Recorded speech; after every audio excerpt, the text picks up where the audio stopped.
What's up, everyone joining? Thanks for joining.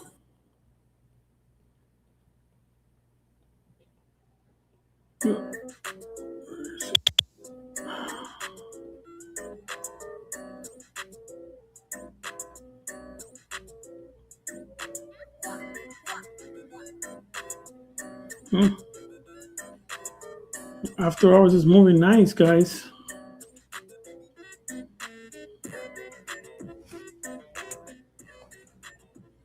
It's moving cool.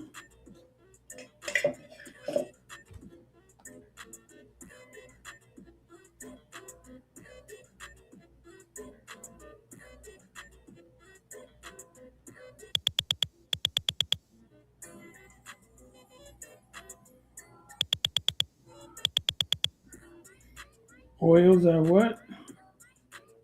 Low 78. Right now it's at 98.50.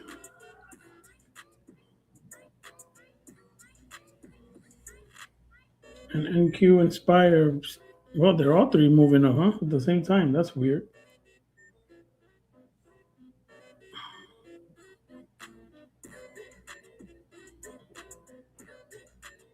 So, Frankie.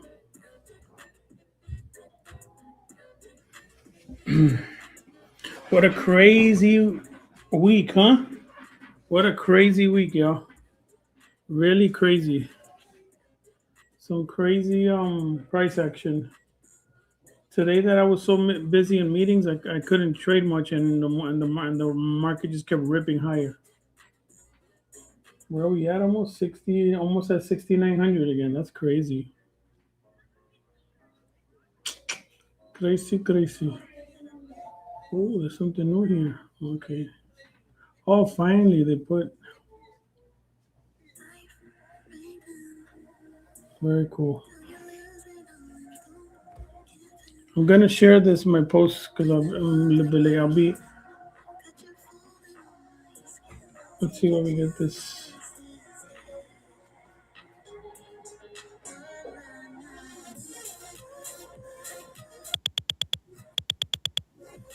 Wow.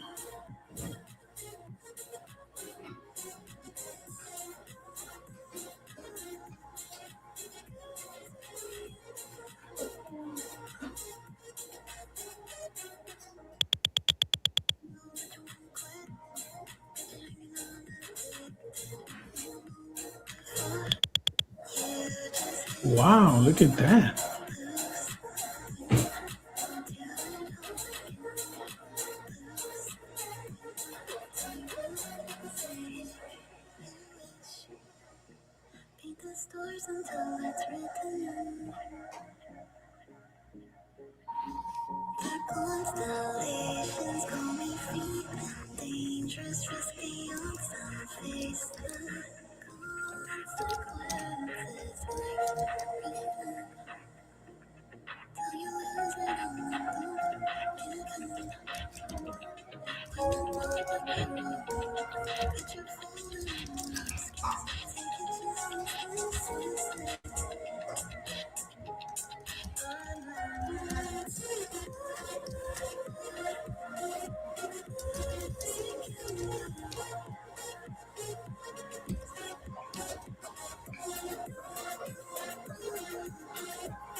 Ripping, guys. Wow, ripping.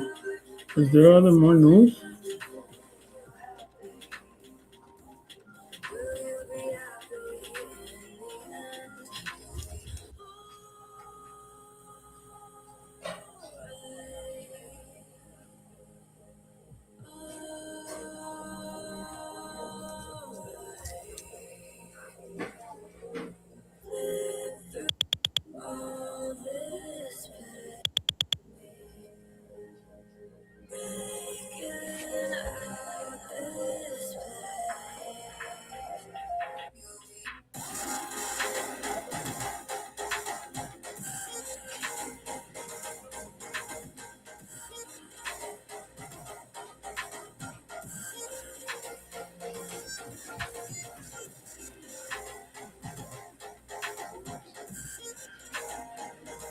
Sorry, guys. For the close green on Friday. Yep. What other stocks watching? Let's do this. Let's do this is new. I have this new now. Well, markets close the week.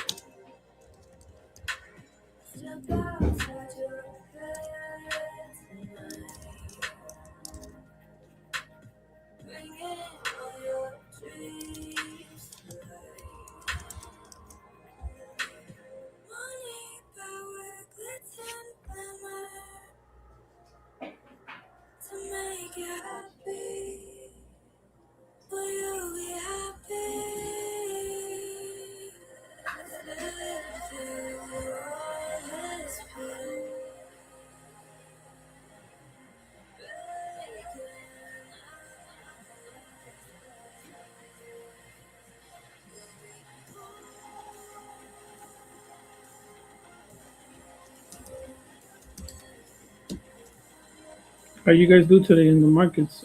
In the stock, you trade good? Anyone? Anybody having a good week?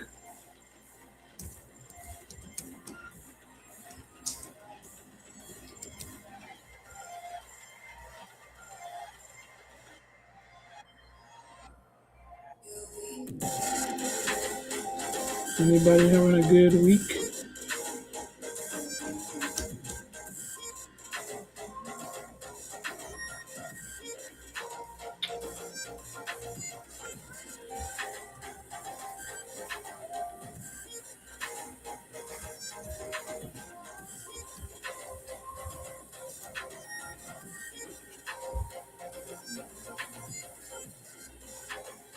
Wow,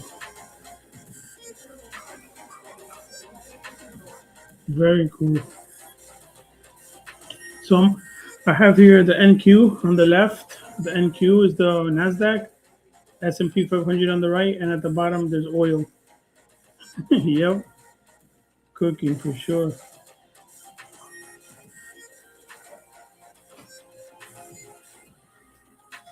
It's looking amazing.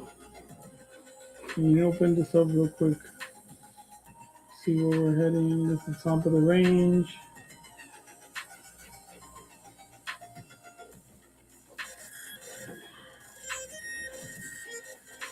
So the high of the day today.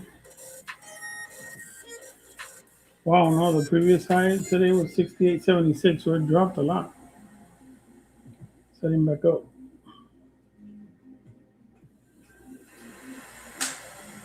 So we have here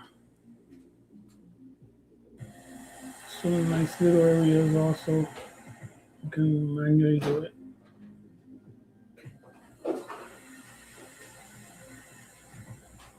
Definitely here we're gonna find some resistance.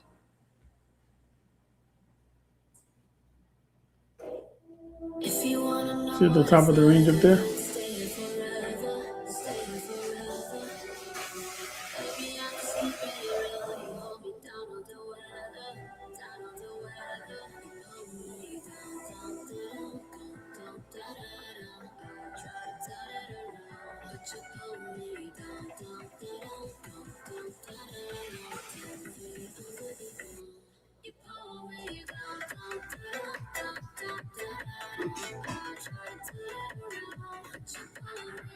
Get the to go from 110.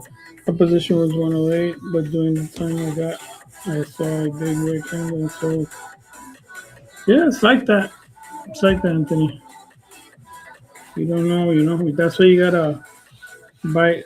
If you find it in a nice area of support and you believe that it could still move, then you gotta take your trade at support. But that happens.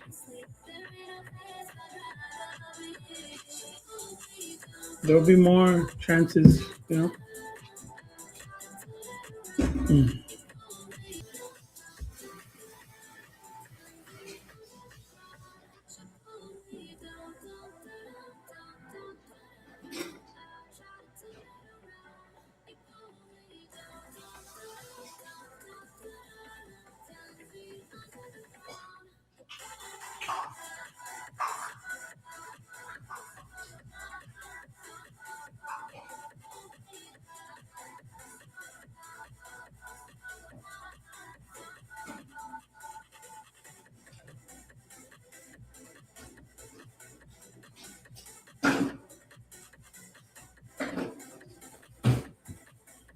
What's up?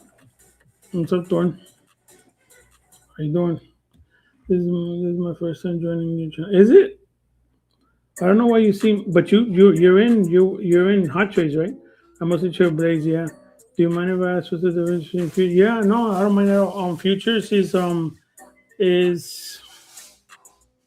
so you have equities markets that you can trade in the futures market. You also commodities like oil, gold, and stuff, and then um, the equities, they're basically what you call a derivative. So the Nasdaq, this is the derivative of the Nasdaq. So the NQ, the QQQ, and this is the derivative, a derivative of the S&P 500, right? So but they're basically trading a contract that's in the future, right? So this would be I think we're in the June contract. So this is where they believe more or less the price is going to be in June for the Nasdaq or for the thing, and it moves very similar to the S&P 500. So whatever happens overnight, you're gonna see it reflect in the morning. So if this continues to go higher in the morning, you're gonna see the S&P 500 most likely gap up, right? And they're all kind of like tied into like everything, right? To even the overnight now trading and stuff. So and then the same thing at the bottom you can trade. I have here oil, crude oil, light crude. There's Brent crude. You could trade contracts like for gold, soybean, like so many different things. And then these are contracts. So you just trade one, two, three. If you see here, if I were to trade and I were to put a number one, that means there's just one contract I'm trading, and then that one contract is worth something. And then for every time it moves, each one will move either by $12, another one move by $5, another one move by just $1. So I mean, I'm explaining to you very high level, but in hot trades we're gonna have some type of session one day so we can explain it better. And then we also have videos and stuff in the channel.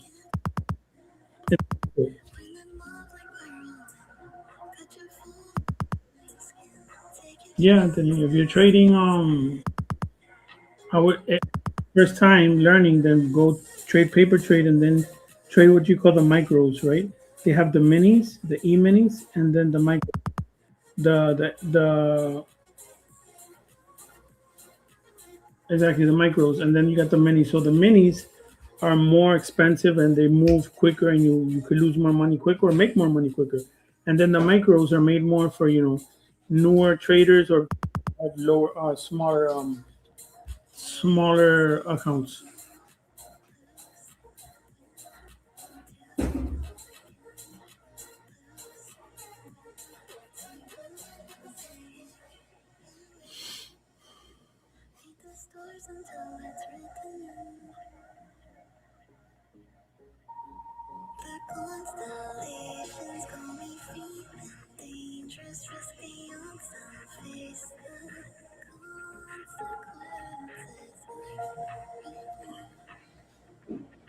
Let me see. Now oil is pumping. So usually oil, when it's moved inversely with the equity. So when oil is going up, Usually, that will bring some pressure, sell pressure, to the equities above up here. Okay,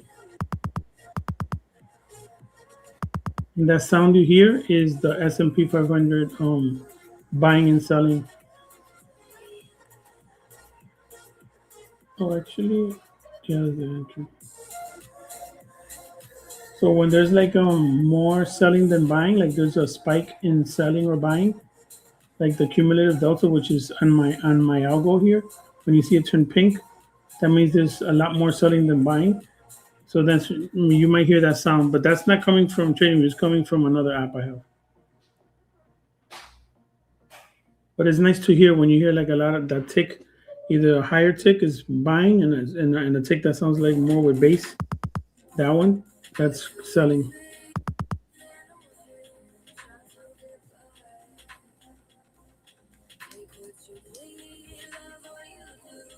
So oil is trying to get back above 100, which wouldn't be good.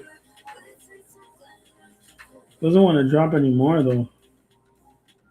Which the lowest it went today, 95. Doesn't want to break even 90. We needed to break that 90, so it'll help us out. Let me get my something to drink real quick.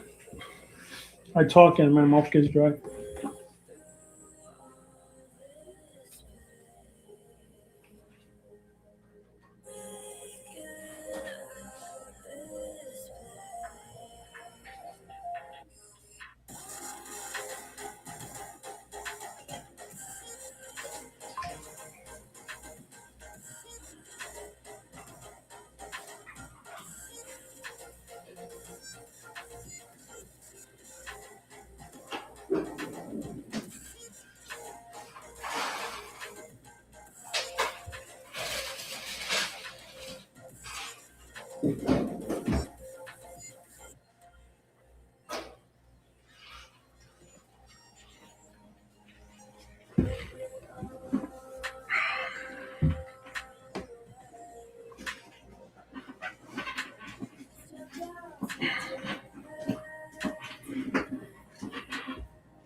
These trades are like either it's very volatile.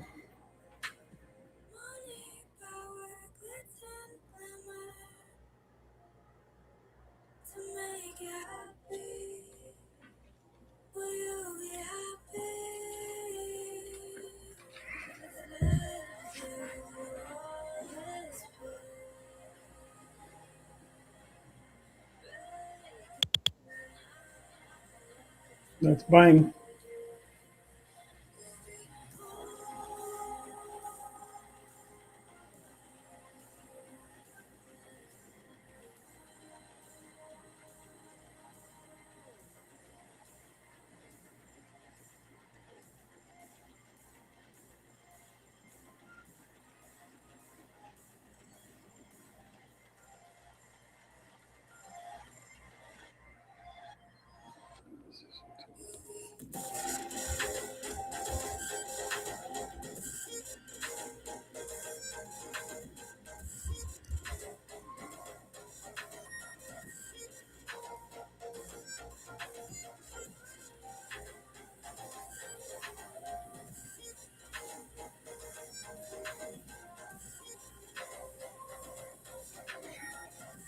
Oh,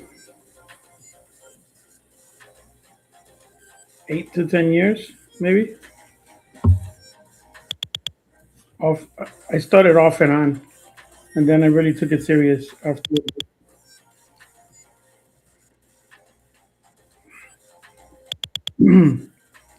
So when I started working from home and I was able to be home more, that's when I took it more serious. I I decided I put up an office in my house, and I said, I'm gonna invest some money in an office and whatever, and I'm gonna make the money back trading and all that stuff. So I invested and I did. What's up, Dan? It's crazy, huh? It's been crazy. I've been busy. I haven't even been today. I traded twice, and then I was so busy, and then just so I had to. charts in front of me, but I'm talking in meetings and I'm just seeing that rip up, and I'm like, oh gosh. But I didn't want to take any trades and make a mistake or something, so I didn't do much. It sucks to not be able to participate when you see the market moving like that. Actually, I took a put, believe it or not, in SPY when it hit the highs already. I took a put, and then I got into a meeting and I just let it go, and it was a put for like next week, and it dropped almost 25-30%. I was gonna get out of it, and then when I look, it reversed really strong again, and I got to almost pretty much break even. Like I made some what I told Mark snack money. I was so pissed off. That would have been a good little scalp there for not really doing much.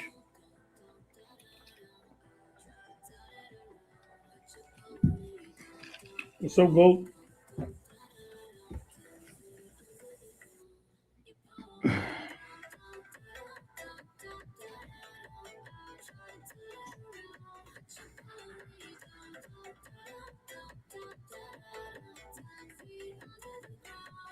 oil making a move,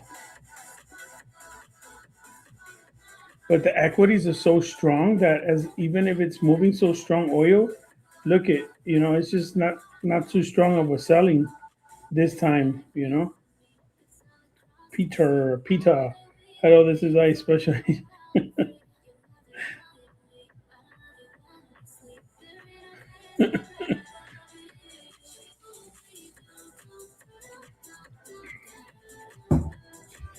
Tired today, guys.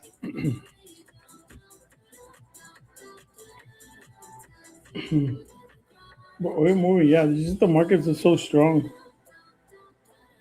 You home, Peter? Are you already home or what? It's what, you 3 hours. You 3 hours back.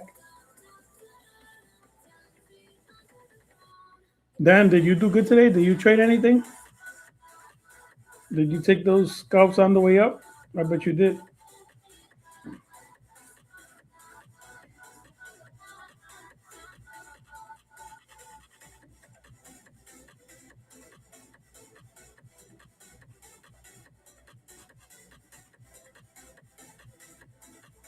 Oh,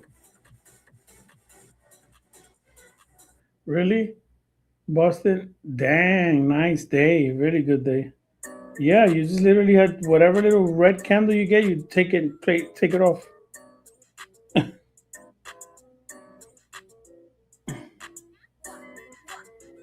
Wonder if tomorrow's gonna be what type of day it's gonna be, huh?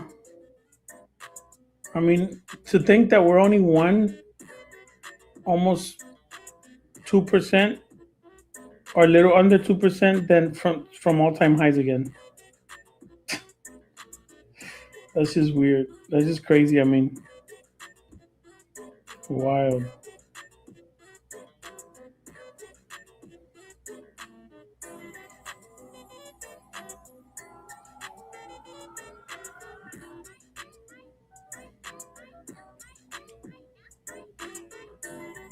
Look at oil.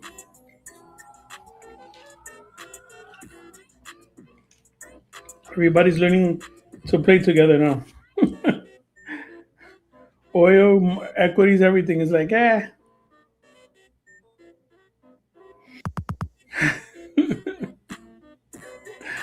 You heard that? You see that, Dan? What he said? Yeah, of course. I'm glad you came in. I'm glad you came in. Oh wow, that's a short sterilized ops. So this is futures is great because you trade a contract, but it doesn't have any Greeks like the options. So you just literally go short or long, and it doesn't. You just gotta be on the right side of the trade, right? So your technicals have to be pretty good, in trading futures. You should have a very good be very disciplined and getting out of your losers quickly, you know, um, and just learning the charts. And then the good thing about futures is that you're always trading the same thing over and over. You're not having to look for stocks every day. What new stock is pumping, what is not pumping, or you know. What here is just like literally you just watch the same chart every day, so you learn how you get to learn how it moves. Then you I chart options levels, so I find those levels of options volume that leave like those nice footprints in the market where the market might go. So it's good. There's so many, but right now one of the best is Tradeovate, or one of the best, which they're owned by Ninja Trader. So, but there's so many. There's Ninja Trader, Tasty Trades. There's so many,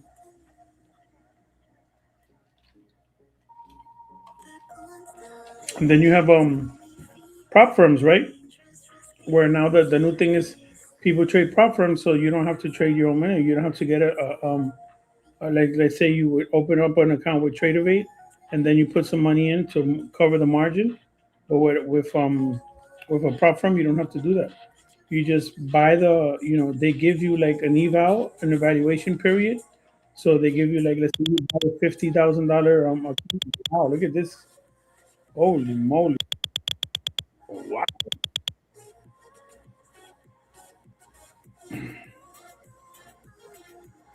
This keeps getting higher. They're trying to take it back to the high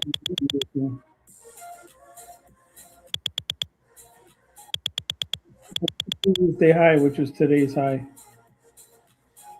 So I think what I'm gonna do is I'm just gonna tell the fib levels now to plot the previous day, so we have that bigger range. That's what you should do with these fib levels. So you do previous day high and previous day low, and now you have your huge range, right? That is set up. There goes the top of the range. That's too big of a range. You gotta do.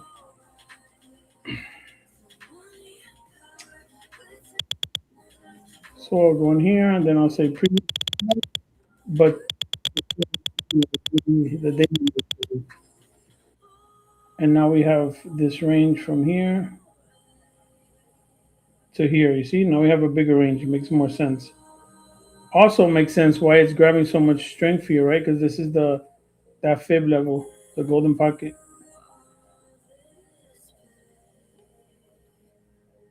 That's where it settled at. That was the close.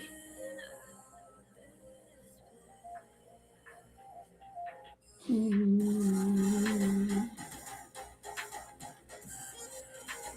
not getting. Oh wait, this is confusing me. All right, there he is.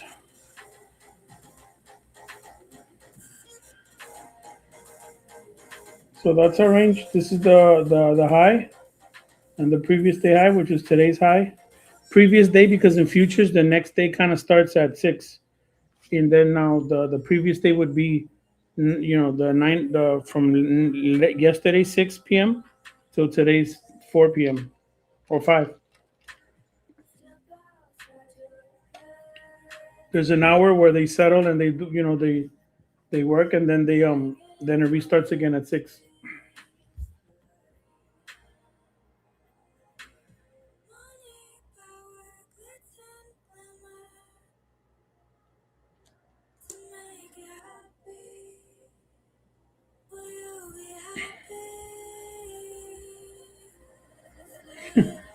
And Q's always so much stronger. Look at that, boom.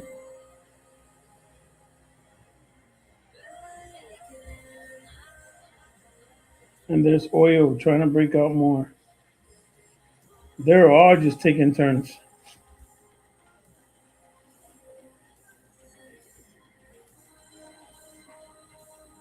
Look at that.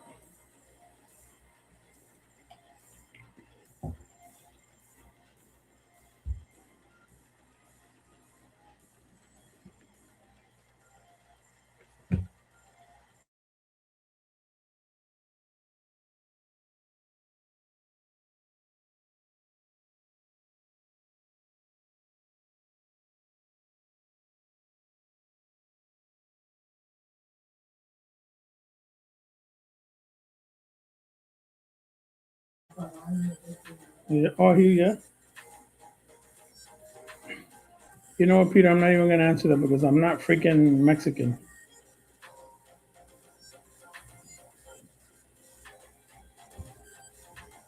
We do say that though. Thank you. Appreciate the explanation. That makes sense. It is expensive to get started. So I would say do a prop firm. So right now there's different prop firms, right? There's right now we're working with PropShopTrader. Um, I'll show you them in a minute. And then they're in a transition, so they've been kind of like futures. I haven't had any problems. I mean, today I had some problems actually, and I sent, but they're transitioning to their own data, and they're gonna start working now with TradingView and all that stuff. So we're working with PropShop, and they've been pretty good. I like them. I mean, I've been liking them. I've had people now in the Discord that's having issues with the data with stocks though, and then they're trading also those very low flow stocks. So I don't know if that has to do with it, but they're in a transition, so it's been kind of shaky, rocky with them. But I haven't had issues with futures with them honestly.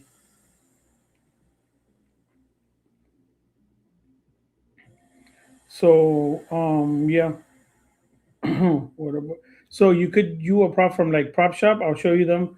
There's Take Profit Trader. There's My Funded Futures, Apex. Those are all the ones that you can just buy a you can buy a an eval, and then you just trade with the eval. And if you pass it, then you go on to a real, and then you get payouts, right? And they pay you out. So prop firms is the way to go if you want to start. Because when we started, we had to put our own money, and then you lose it, and and then you have to put more money in, you lose it, and you keep blowing. So it's easier to blow an eval account that'll cost you $100 than blowing $1,000, right? What's up, Magic? If I said it right, right? That's what you're doing there. That play on words. Yeah, exactly. Today was the what was it? PCI today, and then tomorrow's PCE or something like that.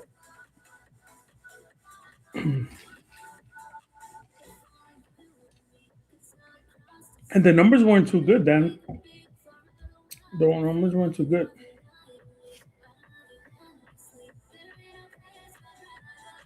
Magic Rick, right? Or Trick. What is the drawdown work? So the drawdown. So that's a good question. So drawdown works. You have a certain amount of drawdown that they give you, right? So you don't really. So it says 50K because that's what you need to trade with what do you call them? With the CME, right? But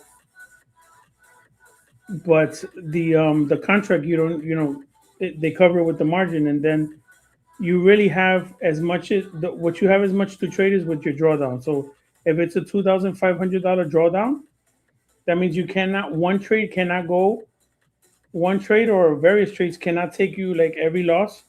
You take a loss and you lost $100. Now you take another loss, $500. That's 600. If you keep on like that and you go to 2,500 and you go above it, you lose the account, and then you have to reset it or buy a new account, right? So that's how you do it. That's how you do it. So, and it's the same. The higher you get a contract, an eval, it can be 100K or 50K, and then it'll go up to 3,000 the drawdown, 5,000 drawdowns like that. But a 2,500 drawdown. So but the what I like about Prop Shop actually is that there's a video they have that they made recently where they show you like, hey, we don't want you to go crazy making, going to try to make $1,000 in one trade. We want you to make daily trades of 150, 125, $200 trades every day. Let that add up. Then you pass a benchmark, and then you continue from there.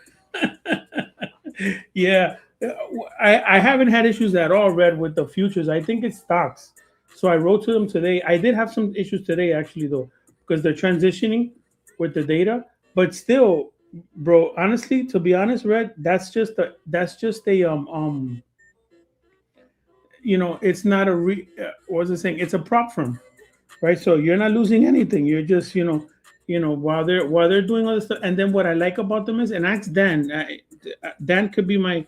I'm gonna put him on the spot, but most prop firms, they don't give a damn.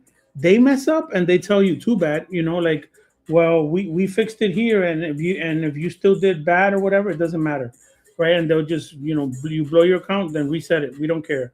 The prop shop, they're not like that. They're gonna we write to them and they're like, yeah, we understand there's a lot going on. We're gonna fix it. We'll make it better. Blah blah blah. So once they get that fixed, we'll get better. I mean, I don't want to, I mean, unless they don't, but I mean, they've answered today. They answered my ticket, and they said, yeah, that they did see a lot of issues today, and that they were gonna, by the end of the day, they were gonna send out maybe a new update to fix it.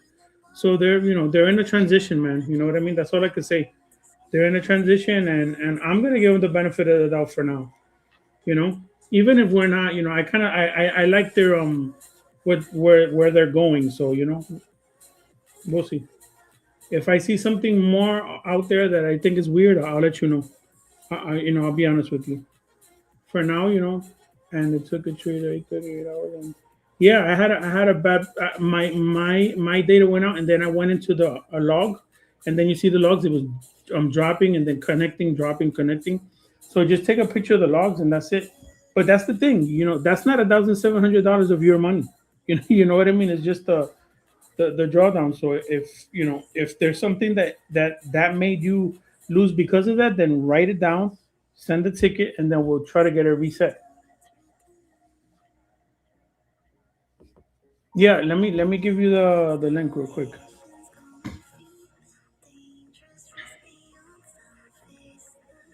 I mean, that's if you want to do that. If you want to go through another, because they're going through. I mean, for futures, I haven't had too much issues. Red is doing on stocks, so he's been seeing issues, especially those low float stocks. The data is kind of weird. So if you want to give PropShop a chance, you could do it. If not, you can go with my funded futures. They're really good too. Okay, so you know what? Get the get the pictures of the logs, and then we'll send it to them. We'll send it to them. That those MAE warnings. You know what I mean? That's 200 auto. That's ditto. Sorry, OT. That is 2,500. You can't pass that. It doesn't matter. It could be throughout 5 days, one day. The point is never to break 2,500. So you could lose it in one day, definitely. I mean, you shouldn't, right? Who should hold in if you're losing, why stay in a trade till you lose 2,500 unless you have like five contracts on or something, and you're trading like really big contracts that you're just making $300 or $400 per little tick or something. But then you're just gambling too. So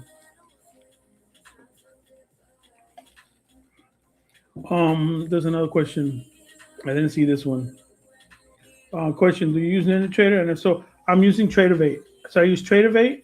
I'm using PropShop that they use this thing called Tick Blaze, but I use most of my trades are through TradeOvate, and then I connect TradeOvate to TradingView, or I'll have TradeOvate open the web version with the ladder, and then I'll have it near so I can trade with my algo. Because if you see the chart, this is an algo I designed, so I can see my levels better, so I can see areas of confluence, areas of higher probability setups, and then I'll look at it there, and then I'll take the trade.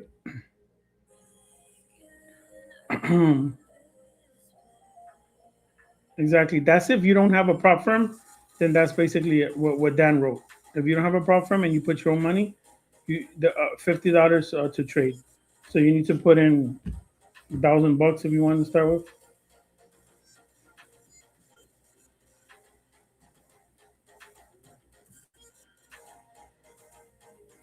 Yeah, I had told you if you wanted to get on so we could talk a bit and show you something.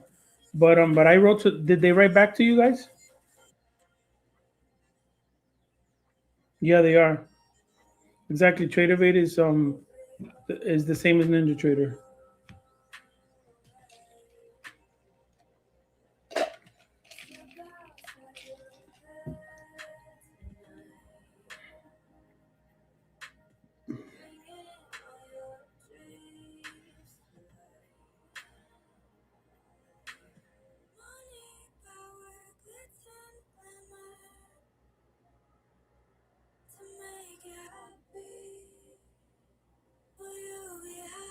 Yep, exactly.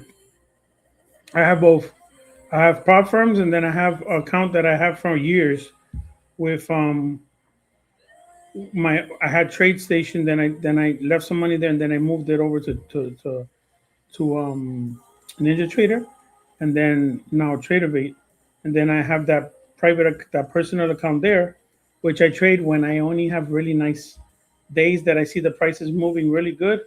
I trade it. I'll open it up quick and I'll trade it. I'll try to do that. Trade Station, yeah. Trace. If you look at it, but think about it, Dan. You see how most of these prop firms are, most of them, or all these trading, all their charts are the same, similar. They're very like they look old fashioned and stuff compared to like TradingView. The only thing is that in those they do have tick charts. They have other stuff that they don't charge you for. So you get more data in those other ones. So that's good. That's what I want. I wish TradingView would get better at that, or allow you to like stream it through there. But because the TradingView platform is powerful, but most of those platforms are like that. Yeah, yeah. TradeAway is great. It is. It is. And I'm loving the prop firm also on my funded futures. They're really good. Their dashboard is amazing too. No, Red. That's the thing. They don't. They're one of the only ones that do that. I haven't heard of any other ones that do it. You know.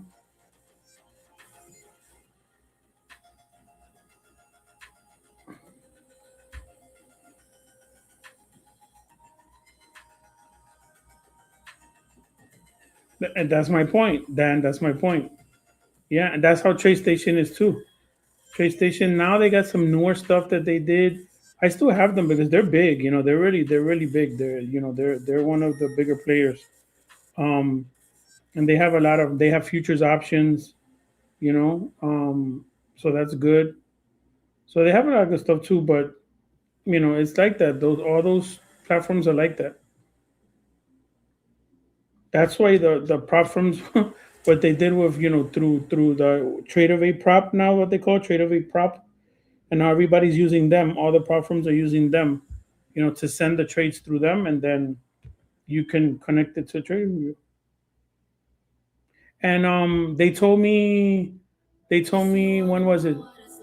Friday, Red. They told me that what's today? No, actually today is Thursday. They told me like on Monday or Tuesday, the prop shop that they're or they did a tweet too that they're finally gonna move to they're gonna have also available the through trading view. So we'll see. But they got to get that data fixed, to do that. So I'm pretty sure that's why they're going through all that. So at Red, I mean, they're the only ones that do stocks. Give them a break, Don't just trade. Like I said, just trade one or two. Don't trade a lot. I got to send you a video. I think when I send you that video, it's going to make a lot of sense the way you should look at it. It's not to defend them because they are having issues. There's no, I cannot say that that's not happening. But every prop firm has most of them have a lot of issues sometimes, and they're not very good at helping you. You know what I mean? They're not very good at helping you. That's why when you fill out the waivers that you fill out in prop firms, they're like Bibles because they're like literally telling you, listen, it doesn't matter what you say, we could have charged you, and if you forgot or whatever, it's gonna, they're very tough on they clear themselves out legally for any little thing. So these people at least they're a little more lenient. They work with you. Where's Mr. Market Maker? I think he's only during the day. Yeah, he just do stocks.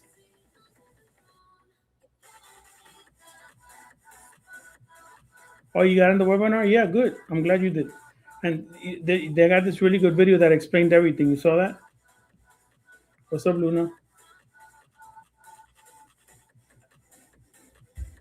So platforms is the way to go to when you're learning, and you want to get really good and better, and then, you could take that money. I suggest that when you take payouts, you take a payout, and if they start getting bigger from 1,000 to 2,000, $5,000 payouts, $10,000 payouts, when you get those big payouts, fund your own account. Go fund it little by little. Pay your bills, whatever, and then fund a little bit. Make a trade of eight account or whatever, and then fund it. Let it grow, and then you have there, and then every week, maybe once or twice a week, you don't have to trade every day. Take a nice trade, you know, couple $1,000, and you're good to go. And then trade the prop firms again, and like that. Right now, I'm getting a bit out of like because I have a few already, and I don't like that. So now they got trade copiers that you can connect them on, all this stuff like that. So, oh my days.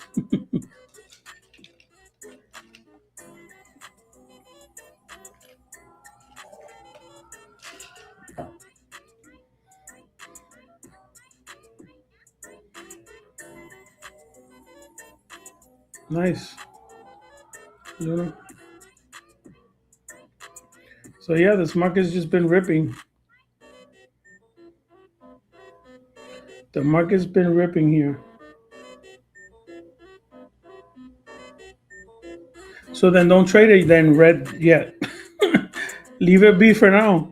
Don't trade it yet, and wait until they get a little better at the thing, and then you get it back. You're not gonna lose the account if you don't trade it.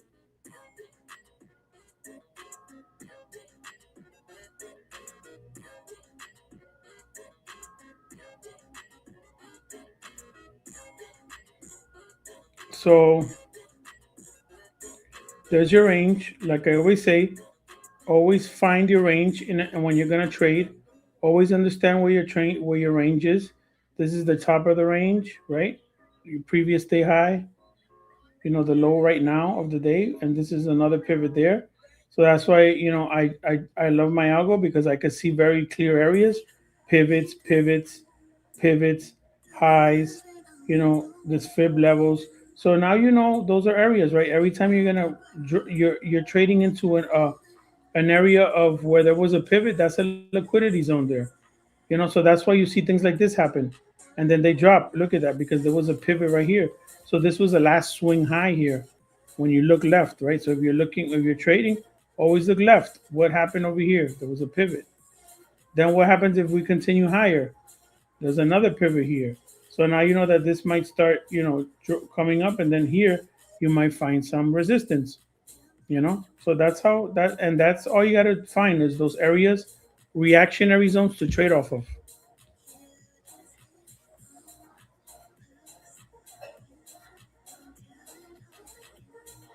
I didn't, Jaden. I was so busy today. I was in meetings. I barely traded myself. I traded one of my prop shop accounts.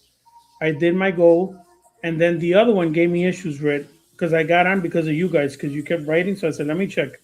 So I got in. Then that other account, I got a drawdown because it got stuck, the trade, and then it kept going. It kept. I went into the log and I saw the log and I said, okay. So I said, you know what? I'm going to show them. Boom! I send it. That's why I like they have the logs. I send it to them and I said, listen, I got a drawdown today. I got this. What's going to happen there? So I'm going to let it.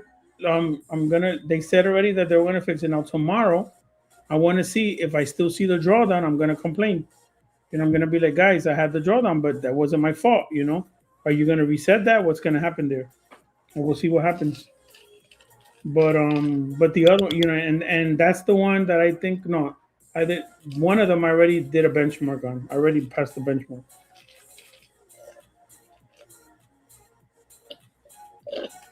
So that's another thing, Red. If you're green for the day, and you do your profit target?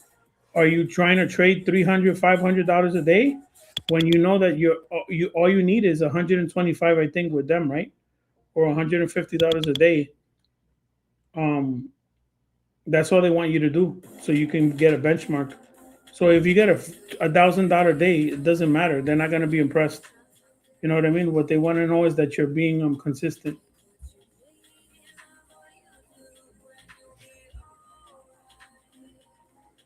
What did you lose on, Jaden? What was it? What were you trading?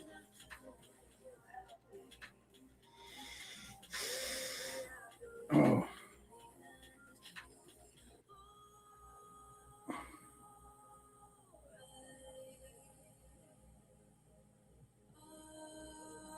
oh, you did. Oh, what were you trading? Contracts? Oh, you were doing options?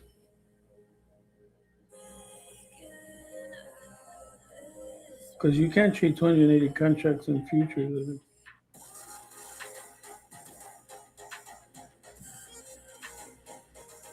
Damn. So that had to be a small move, right? And you noticed and you got out with that loss. Zero DTE. Yep, it was a small move and you got out. I've done that before. Not that many countries, but I've done that. I've been messing with the and I didn't realize I put 1 day or 0 day or two or I didn't have the right date, and then I go ahead and I click on it and I take it quick because everything is moving fast, and then I realize, oh shoot.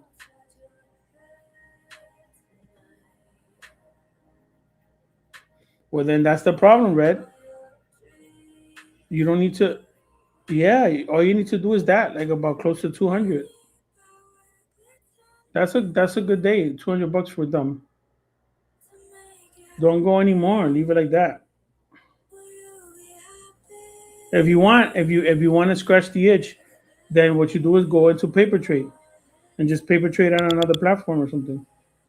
They got paper trading too, but just put it on TradingView or something.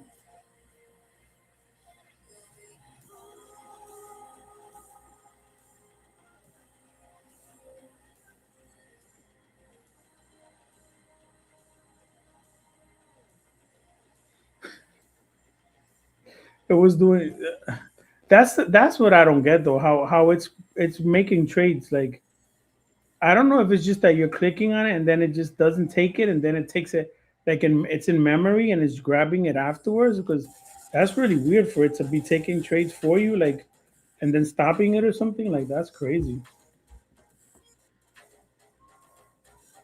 And I'm in the I'm in the forum and some other stuff to see if other people are, and I haven't heard that many say that. I'm not saying that it's not happening to you. I'm just like it's just weird.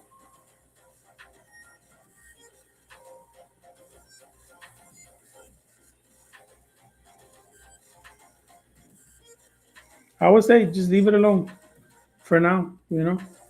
Give it a couple more weeks. I really haven't had much issues with future. I already showed all my trades.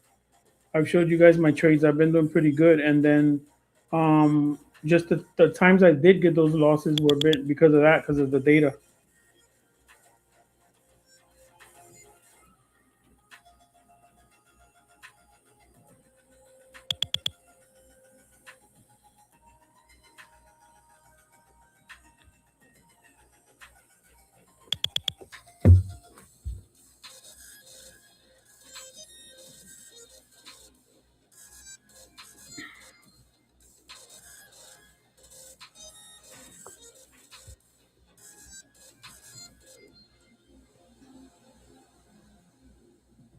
All right, so it looks like it's. Oh, sorry. Looks like it's topping out here near this last previous high over here. So what? 25 278, and then well, that's actually the higher one. That's the I didn't change this one. And then here the same thing. Nasdaq looks stronger, right? Same pattern, but just a bit stronger.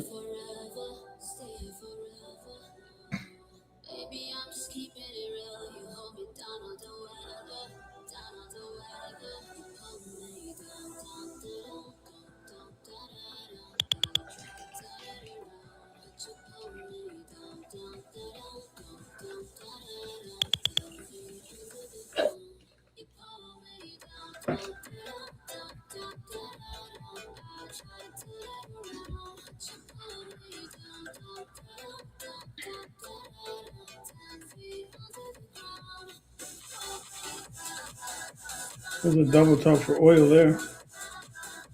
99.20 ish, 25.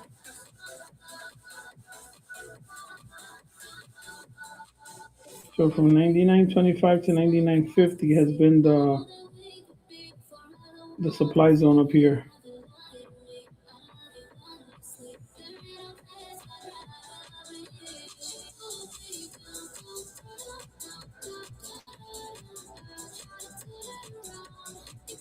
Honestly, it's so hard to short this, right?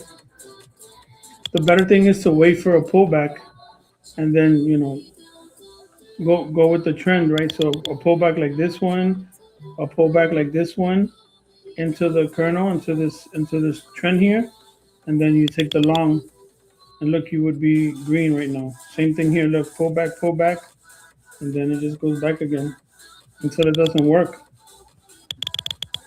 It goes more buying again. It's about to break the top again.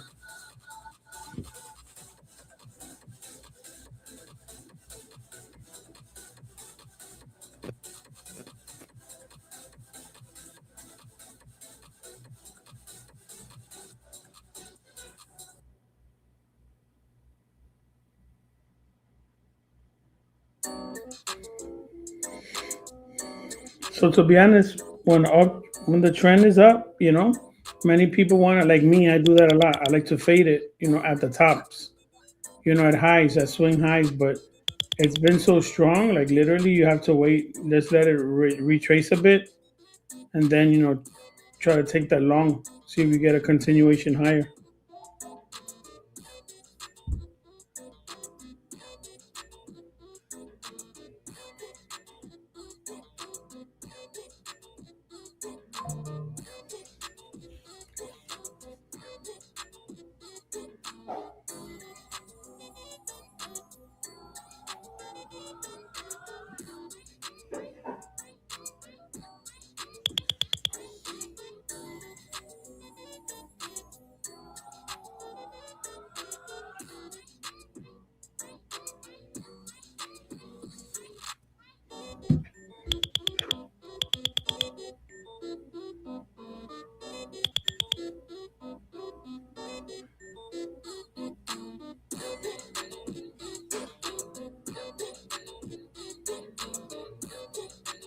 Where is it here?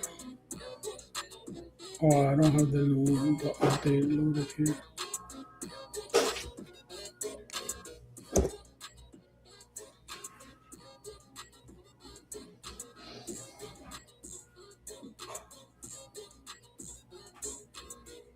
Wait, so Nasdaq we broke the highs, huh? Of earlier today. I didn't realize that. Look, we broke out. We're higher. I did not realize that. Wow. Today's high was right there, 25.73.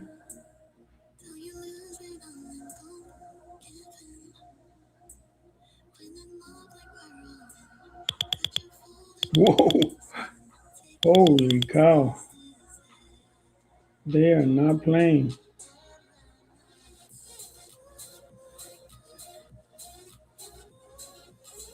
Nasdaq is on a tear. ES2.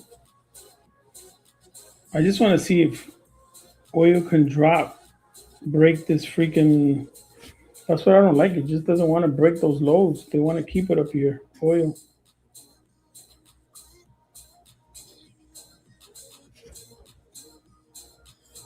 They are just pushing this higher.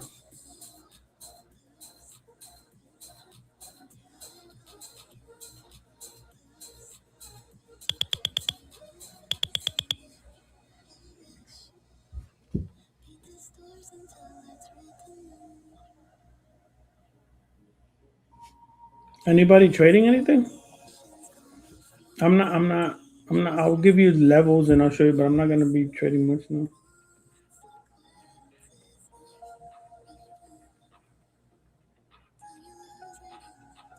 So definitely the target is next target is 68.70, and then the high of the day here, which is 68.76 for you. You trading oil, so you could trade the trend, right?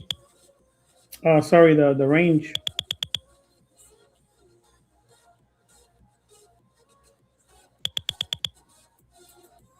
You could trade the range right here for oil. I know, Dan. I know you don't. So you could do something like this, magic like that. You see, this is your range for oil, right? So literally these pivot, or anywhere in this area here, you can. Or look, there's a nice trend the line working here. Most likely it'll find some support here, come back up, then retest, and it's probably doing a little wedge here. Or anytime, or if it breaks below, you know that you can always. Oof! Look at that.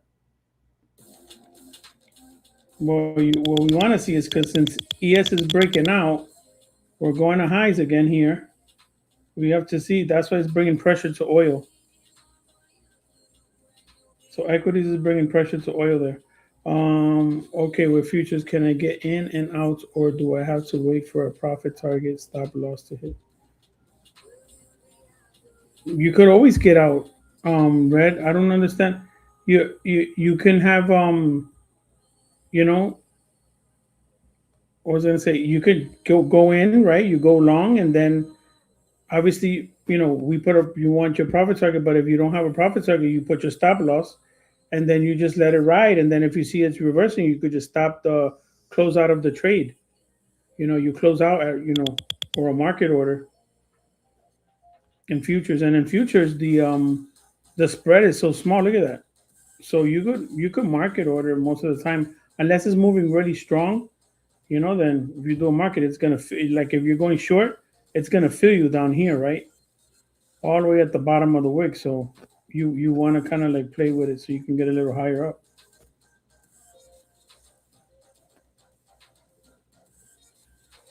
Slower than day trading, or it's slower than it's fast depending on what you're trading. ES is pretty good. NQ is very fast. It's very volatile. But the thing is, it's not. Remember, when you guys are trading low float stocks, those things are like they have almost no volume. So even the data is pretty skewed. Sometimes it's really weird. Like some of them, like even my algo, like when you can't read the certain things because the data doesn't come in because it's like very low float. Very low volume. So it's like a penny stock or whatever. So they act weird. They run weird, but it's never going to compare to futures that has a lot of liquidity. So you can really trade futures, and you get a move, you can get a nice continuation in the move, and it happens constantly. You don't have to wait, like in a momentum trade where you have to wait for momentum to come in and then it dies out and you get huge big red candles and then the stock is done. Next, let's look for the next, for the next stock, right? Some people like that. Don't get me wrong. I'm just saying. I'm just stating the facts, right? Some people like that. They love the you move to the next one, catch it, boom, you're done. I like this. I like to catch moves. You catch a drop here, you write it down, or at the bottom you write it up, or you trade the chop. You trade the range, or so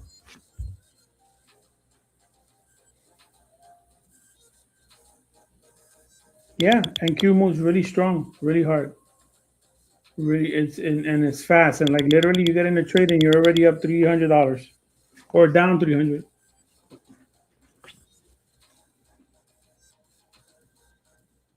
So here, oil back to the bottom of this range and bouncing, and then gold.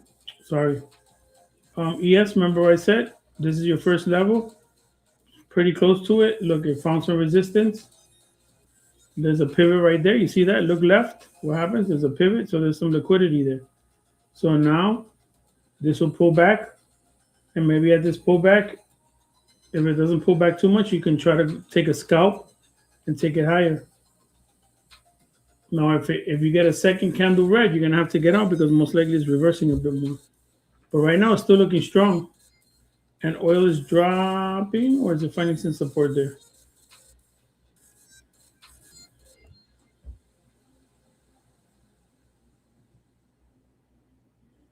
Well, you are griping a lot for free accounts that you got.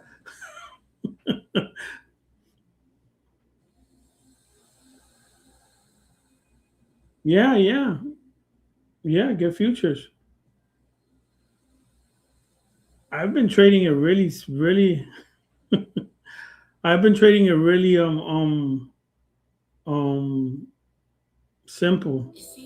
Like I've been trading kind of like the way Dan trades. Like I just get one candle, I let it go up, and I'm going short. I take it short, and then I put a profit really quick, and it goes down. Boom, hits me out. $200. I'm done. You know. Then next day I do the same thing. Boom, or up, and another 150 to. I just make sure I do it wide enough to get to 150 to $200. That's what I've been doing. And you saw I passed already one. I passed one benchmark. So hopefully this week I'll get a second one. Then today that drawdown pissed me off, so I gotta talk to them about it. But I'm on my way to get the second benchmark.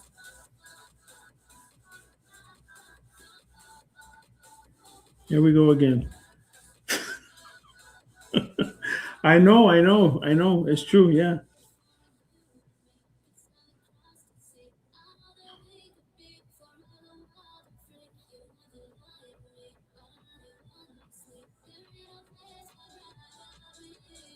So there's your line. Well, this is the line in the sand down here for oil. But this is a strong pivot, so we have to break this, and we're gonna go even higher in equities then.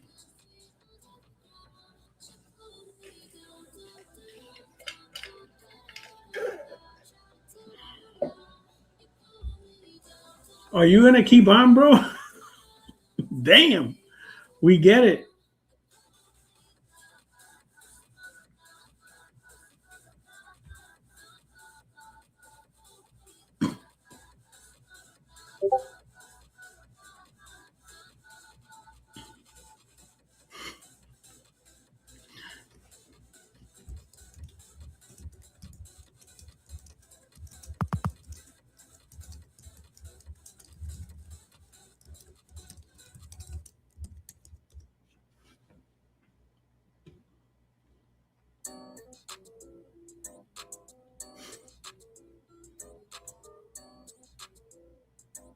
The super race goes wow, wow, wow, wow.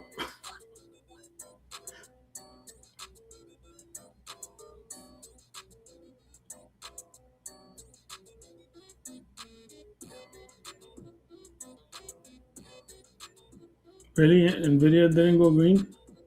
Yep, that's when when the markets really rip is when the also when all more than four or five of them are all going up.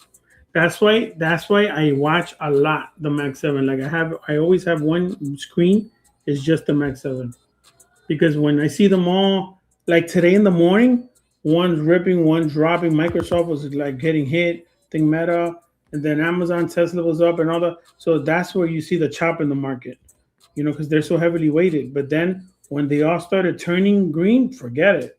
There's like, there's no turning back. You just go long on the dips because the market is just, it's just strong. But that's a tip I give you guys. Oh, have a screen of just the Max 7.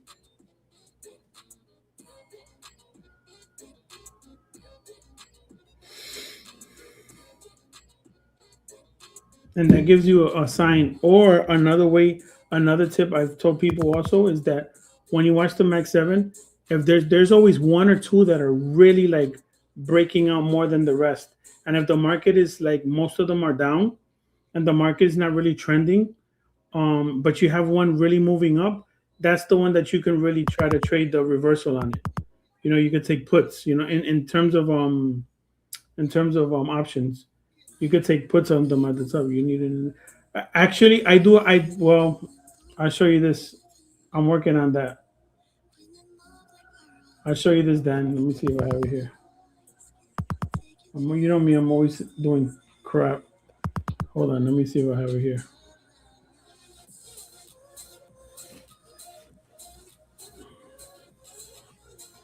I even forget the name I gave it. So I want to see them when they're all turning.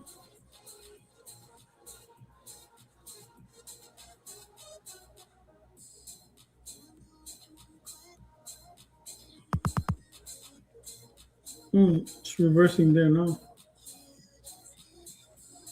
Oh, I know it's Max.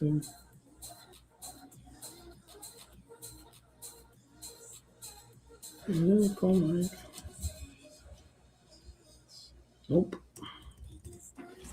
That's weird. Oh,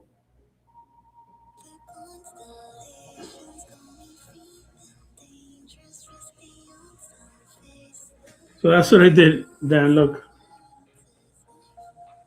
So you have Apple, you have the Max 7. Then I gave it a score, and then when they're all at sell, everything is dropping, right? When you have sell, buy, sell, buy, it's choppy. And then these are the like where it's at the moment, right? So when these turn red and this turns red, and they all turn red, and maybe you're at the high in futures and Nasdaq or whatever, get ready, you can go short because everything's gonna start turning around. And then here you have the VIX.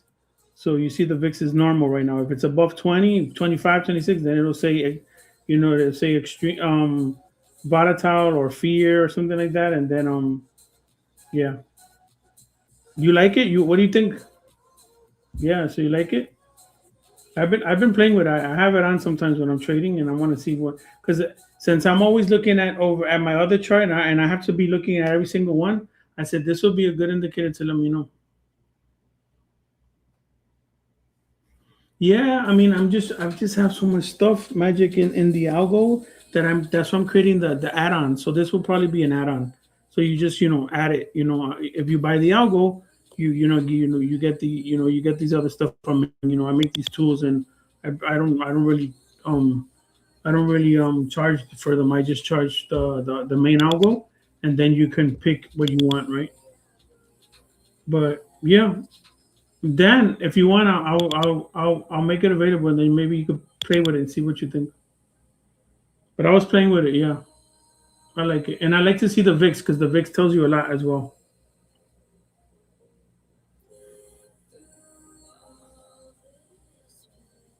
Yeah, man, of course.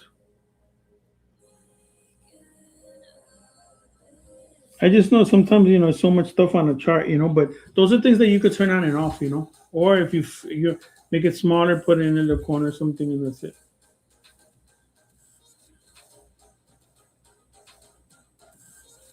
You know what I was thinking of making like some type of like a web app or maybe a phone app, that you could actually see it on the phone, and then it indicates like kind of like that tick, that sound of the tick, but more like indicating it. Hi, you're welcome, Hyman. Yeah, it works. It sometimes things like that are very simple because it's heavily weighted. Another thing you could do is, Dan, is that you can in TradingView. I have them on Weibo that I watch. Okay, yeah, in TradingView, you can grab all seven of them and you add them, right? So you say add this, add Microsoft, add all seven, so you add them, divide them by seven, so you could do the average, and then it makes a chart of the max 7.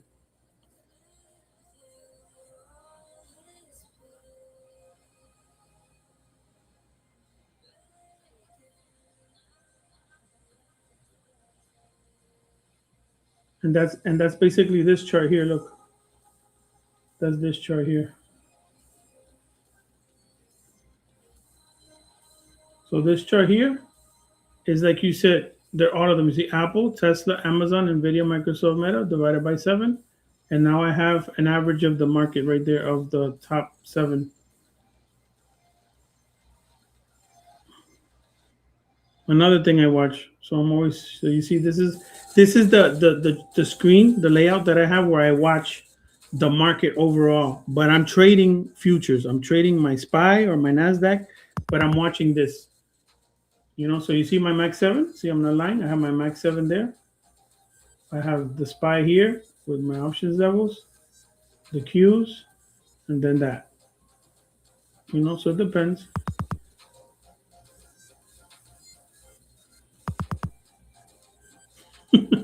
Yeah. Oh, that's funny. Thank you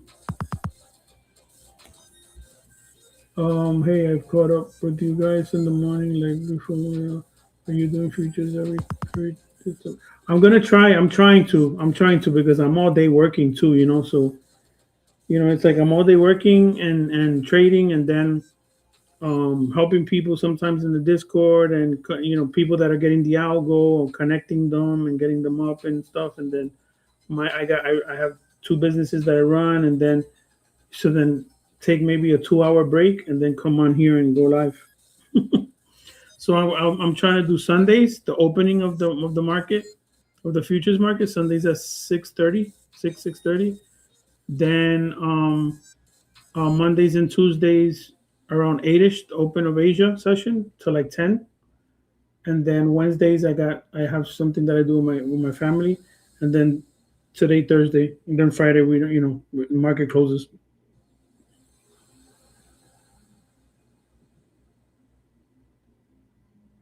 Yeah, so I have different. I have one a layout with seven right here. My layout. So it's one layout here. You see this layout up here, layout setup. Then I have one, two, three, four, seven charts, and then those are my max seven.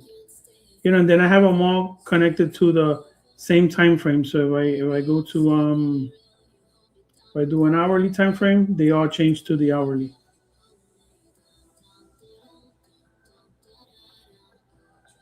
And I'm doing an update to the algo, so I don't have the algo on these because sometimes I reset them and stuff, but or sometimes I just like to see a naked chart.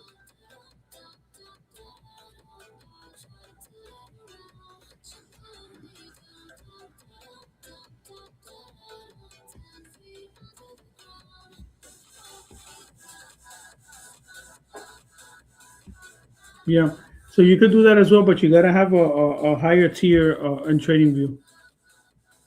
So when you have a higher tier in TradingView, then you have more layouts that you can pick and alerts and stuff.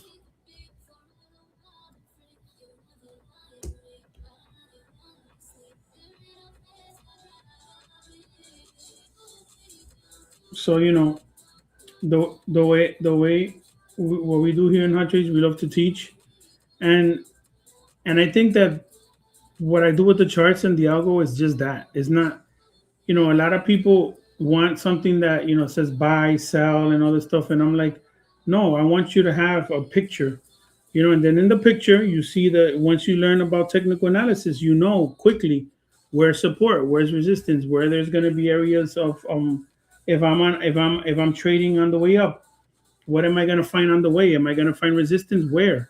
What I mean? Where am I going to find resistance? So when you have it off, you're pretty much blind. You're looking to the left. Okay, you can watch price action definitely. You know, a naked chart, you look to the left and you see what's here, but you don't know if you're near a VWAP. You don't know if you're near like a golden pocket, right? A fib level, a very important fib level. You don't know if you were at a previous day high or low. Stuff like that. So I like this. Then you could turn on and off what you want, and then you trade off of what you call a reactionary zone and confluence. You know, and that's it. Don't overcomplicate it.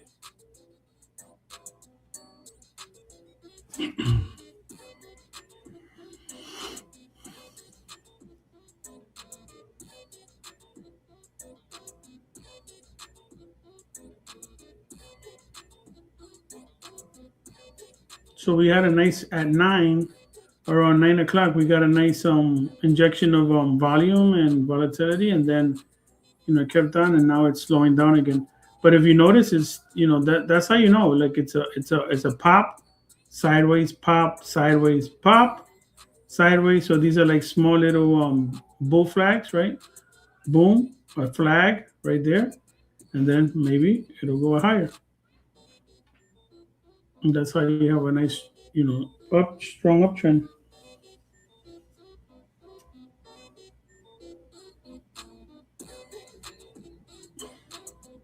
Yeah, it becomes noise. It does. Yeah.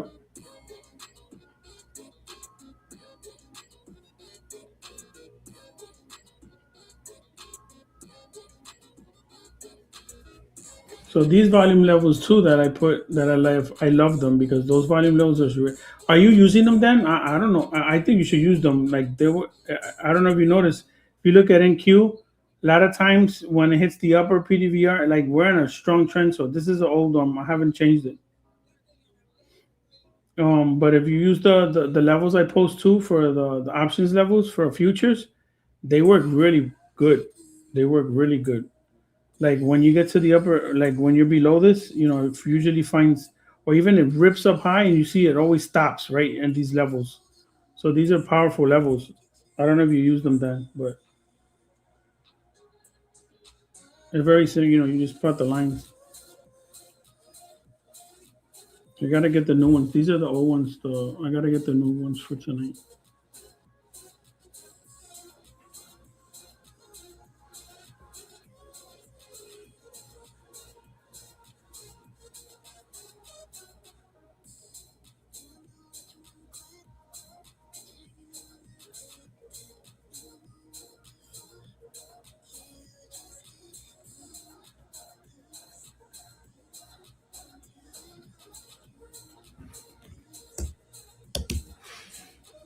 So these are tonight and tomorrow's level. So this is the end of day volume, right? This is the end of day futures options volume.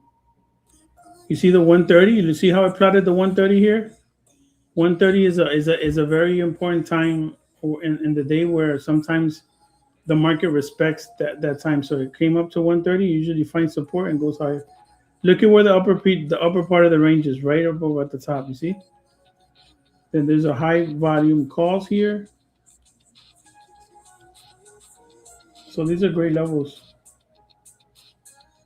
to watch, to plot, because they're based on options volume.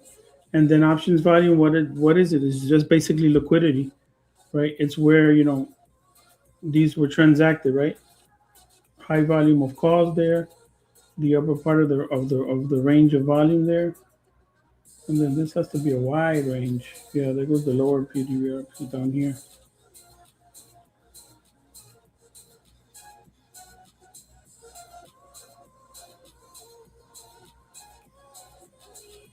Let me get the NQ.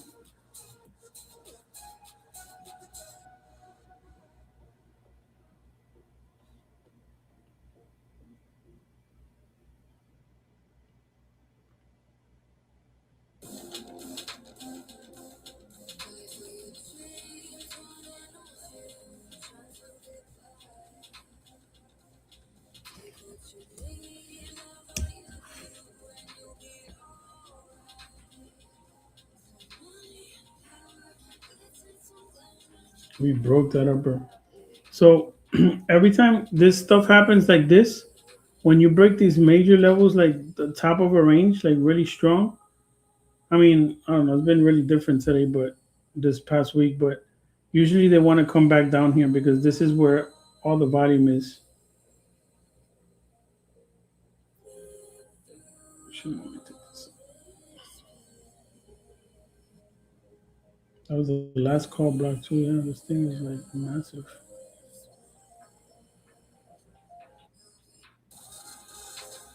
Yeah, NQ is at highs, man. Wow, that's crazy.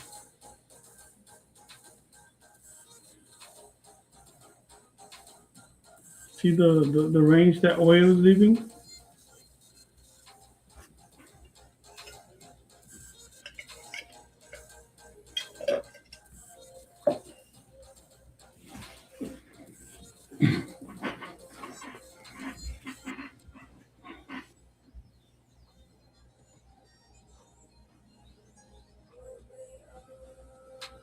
We're like in price discovery mode, They're gonna keep taking it higher until there's where buyers keep coming in, then that means that they keep on accepting that price. I think they want to bring it back right up here and see what's gonna happen here. The only thing is that NQ is topped, right? It's very high. It broke the high. So is that gonna bring ES down, or is ES gonna bring that up higher?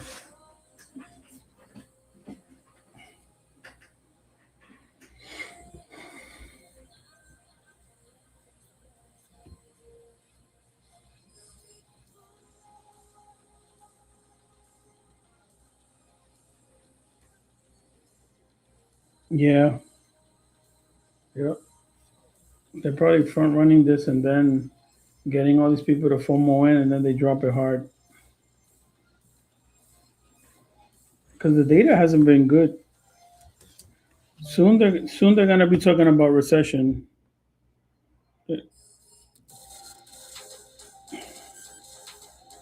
Just gotta see how much higher they can go.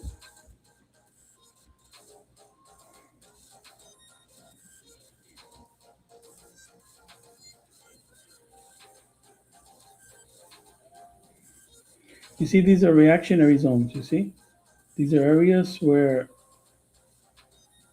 you might find a reaction, either support or resistance.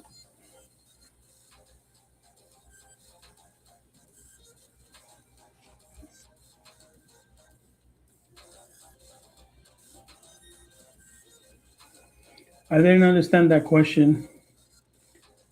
Do you have to predict the differences? For example, X at 511 will go to 512, or is it the direction period X will go up? When you're trading, you mean, like in general trading?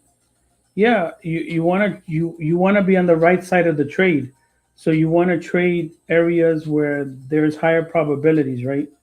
And what makes it a higher probability? Patterns in the market, things that constantly happen in the market because everyone trades the same. Everyone shorts near the tops. Everyone goes long in support or near areas where there was previous lows or a previous day low, um, previous day highs, fib levels. Fibonacci levels are very big levels. You know what I mean? Stuff like that. So you want to be on the right side of the trade. So if you're going long, if you see that the market is strong, right? Because there's an uptrend. See, there's uptrend. So now you want to find, and you got to look at price action. You got to look at price action, and that's why when you want to learn how to trade, you got to learn two things more than anything: market structure and price action. Because market structure will tell you when areas where the market the breaks of structure, where it creates structure, where there's going to be like a balance in the market, and then or imbalances, and then the price action helps you get into a trade, understand the way the candles work, right? Like, just because it's going up, I'm not gonna go long, right at the top, because I never know if it's gonna drop again. So I wanna understanding price action. I wanna get a candle that drops again, knowing that the probability is that it's gonna continue to go higher. So I take it on a red candle down. Maybe now I see this candle's not dropping anymore. Now there's only 3 seconds left to the next candle. I go long here, right on top of a fib level. On top of that, you see that? And now, boom, look, it finds support, goes, hits this golden pocket there, finds resistance, but then look, buyers came and ripped it up, So those are the things that you want to look at. So you want to be on the right side of the trade, and you're on the right side of the trade by understanding probability. So when you're just getting in and long and short because of what the market's doing, you're gambling, right? But when you're trading probabilities, what is the probability of this dropping at a high? Well, it's a higher probability than it going up higher. But on an uptrend, the probability is most likely it's going to break out and continue to go higher until it doesn't. So that's why you have these indicators like this, just to give you areas where it's going to react. And then you trade off of that if you feel that, or if you have a lot of things that are telling you the same thing, right? You're near this golden pocket, let's say right above the 50 MA, the 90 MA is still going up. So you have a lot of confluence there. Okay, so more than three things are telling me that the probability is going to go higher, so you go long. Now, if it continues to go, then you were on the right side of the trade. And the more you do that, the more you notice it. But obviously, you can always do that, and then all of a sudden you get a big red candle because something happened, somebody said something or whatever, and that happens as well. That's why you always gotta, when you take your trade, understand where you're gonna get out of that trade more than anything. So you don't get in a trade without a plan. If you get in it without a plan, you're also gambling. You want a plan. You're welcome.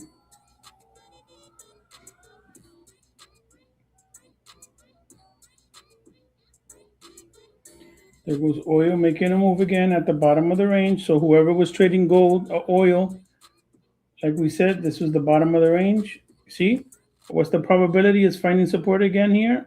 Is higher. So you can take a long here with a tight stop underneath these pivots just in case it never dropped. It's still trying to break up higher. So now you, if you were in this trade, you're still green. And if this is continue to drop, most likely that's telling you that oil might maybe run a little higher if this continues to drop.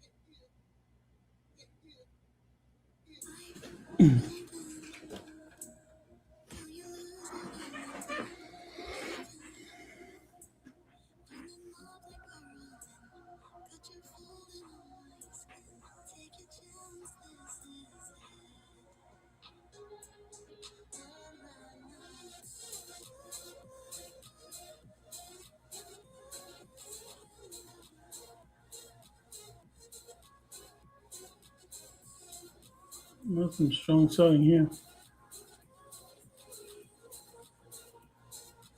I don't hear the tick on.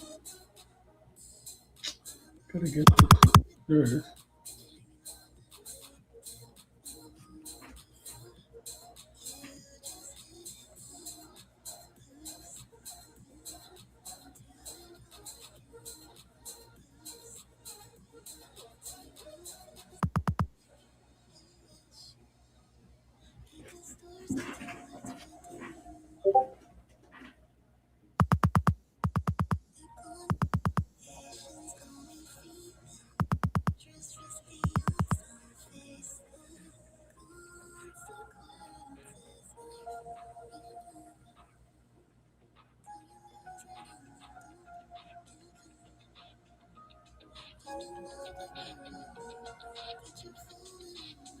That was a nice move down.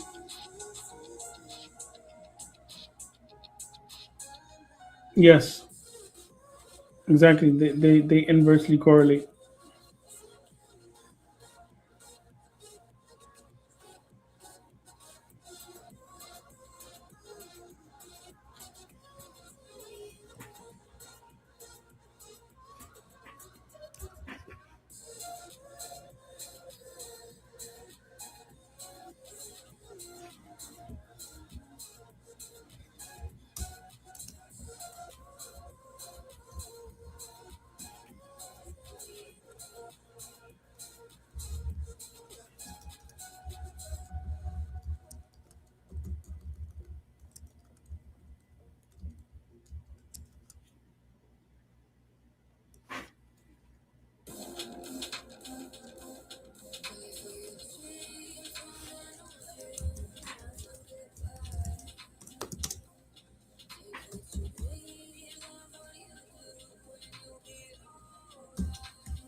It's interesting how the upper is, oh well, it's lower because NQ broke out, so no highs there.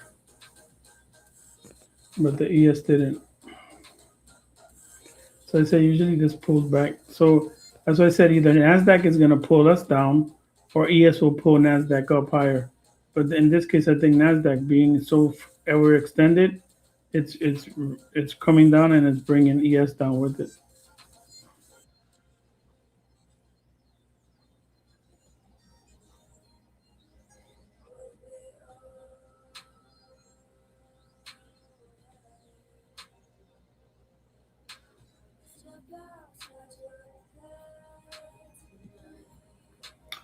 Oh, I didn't realize I did that.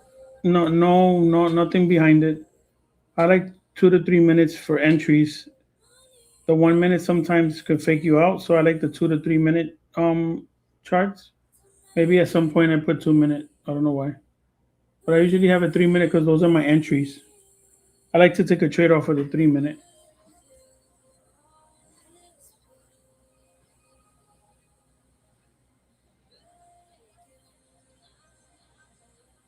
because a 1 minute green candle will go like that and then like that, right?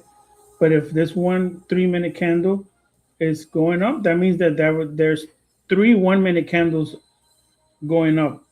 So I feel a little more confident that this maybe is going to continue to go higher. And when you like scalping,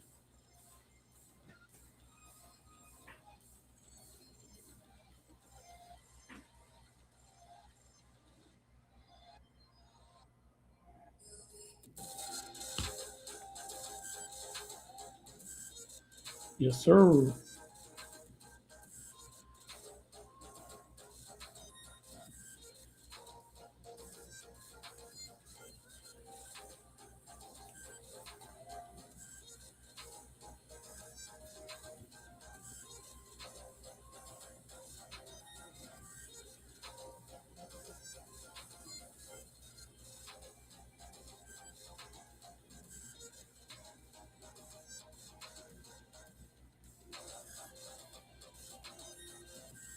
So now this dot here that came out is that this is the kernel line. This kernel is like EMA on steroids, right? It's machine learning.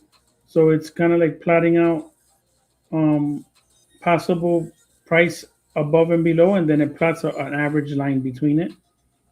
And then we've noticed that usually when the 9 EMA crosses the kernel, if it crosses under it, you get a red dot, and most likely it's because now this move is getting exhausted most likely, and it might reverse, right? Um, if you see here, look at the bottom, it happened here. So kind of like here was chopping, and then here you grabbed them, and it kept going.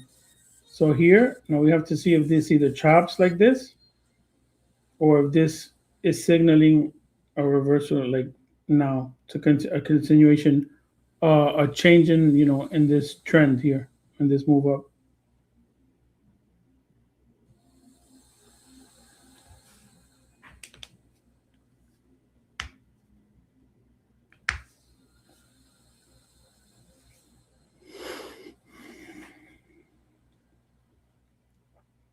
Wow, we got seven.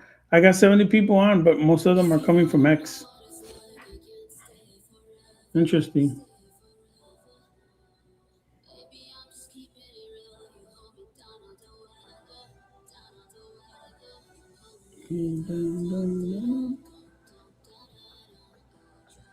But people from X, any. Let me type this here real quick. Anyone from X that's watching.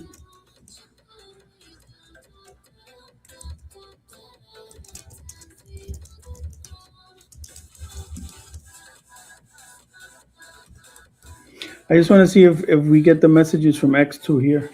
I think we should, like both together.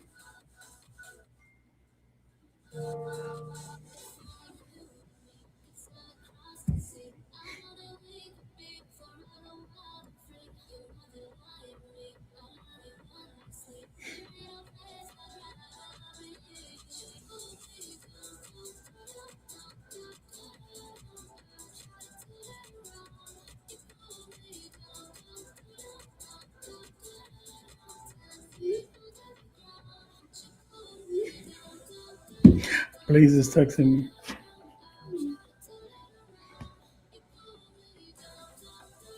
I was curious if they could message. Yeah, yeah, because we have less people on Amazon. On Amazon, just oh my lord, on YouTube. And you guys are writing, but I never see any messages from anyone from X. And there's like 50 something people from X.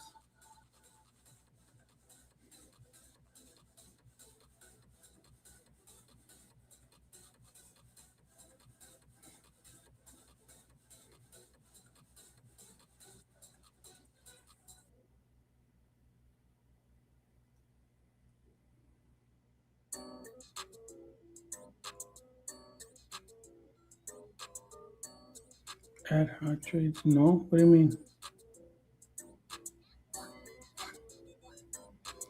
I will keep you guys company on it. Yeah. No, thanks for joining. I'm gonna get off soon too. I'm tired. I like to get in at least 2 hours, to catch the 8 o'clock open. Maybe 2 hours in. We got a nice move. You could see, the levels. If you guys want to plot these levels, or if you have the algo, you could use them. And then now you have your overnight levels for those that stay awake. You could plot them and get a little map on how to maybe trade the rest of the night if you're trading it.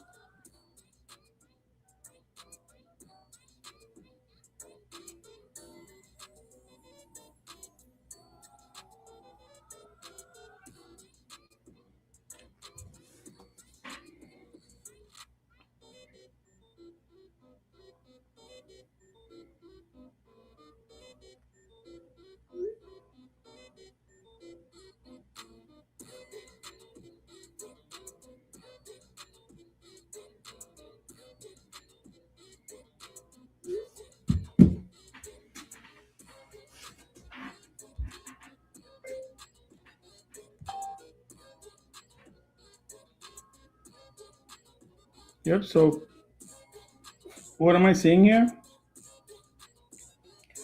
We definitely, made a new high in Q. So we can go back into the balance, right? Which is around this area here. I could see this coming back down into this balance area. This is a balanced area around underneath this, because this is where the top of the ranges of um, volume. So we might even be able to do something like this and see. Wow, look at that. You see that? Come on. Look at, I ain't even Blaze go to bed. Look at, come on. I didn't even plan that. Look at that. Look at, I said most likely come down here because this is where balance is, right? And look at, this is where the point of control is, right there. This is the highest area of volume. Look at that. See how all that lines up? So when you see things like that, those become like magnets, right? If you don't see more volume, but there's like a little spotty, is spotty here. See, boom, boom, boom. So definitely you could see this chop, come in here, come back up or something.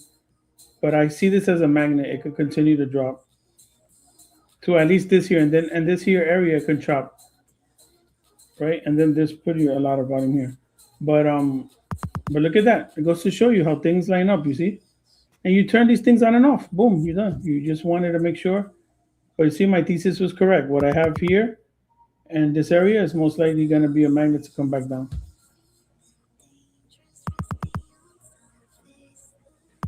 So if you're short, you could even, I would hold it.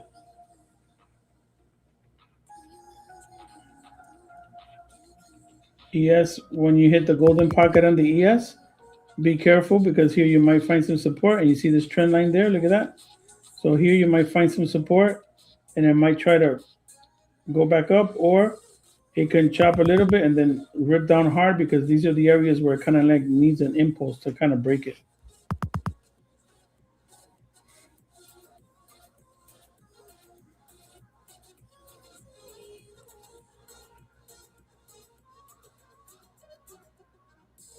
Kind of wishing I was trading,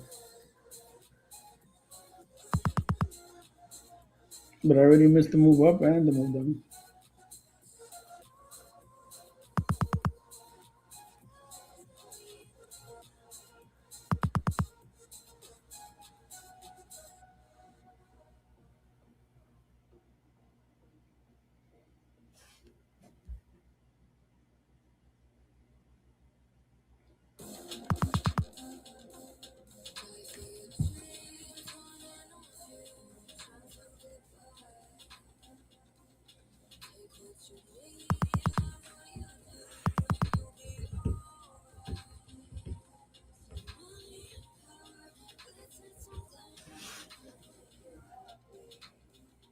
So this will be an area where it should find some support unless you see a strong impulse down.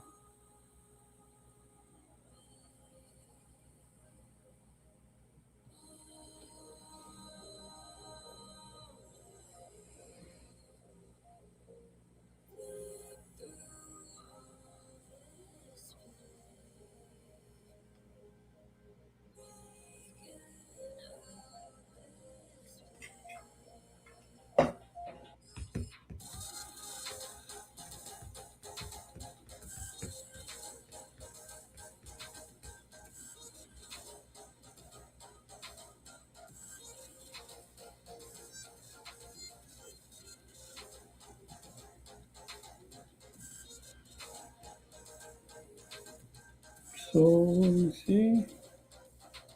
Still dropping.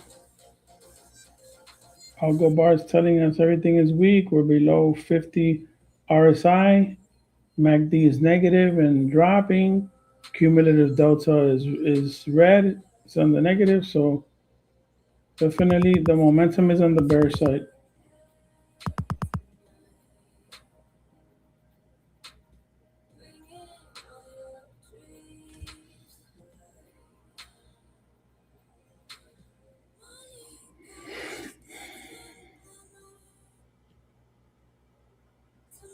Okay, so like I said, here, 6860. All right, Dan, have a good one. Have a good night, man. Thanks for joining as always.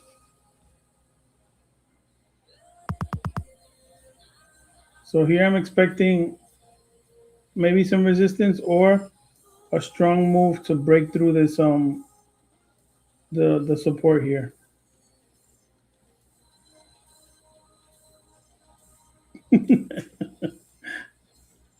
You want it to drop more? You're on the bear side? Oh, you want oil to pump. You're trading oil, right? See how oil is trying to break out here, and the equities is dropping.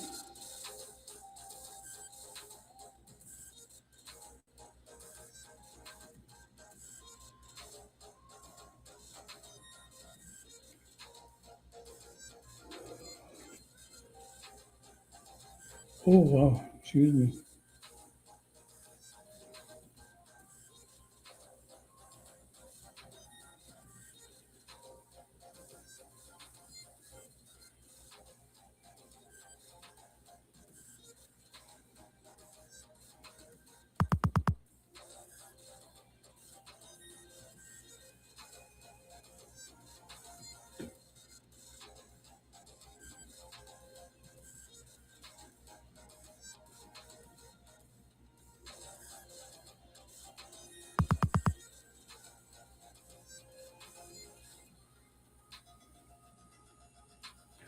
No, he always is also so yeah. Incredible, right? The way how he's really affected the markets, man.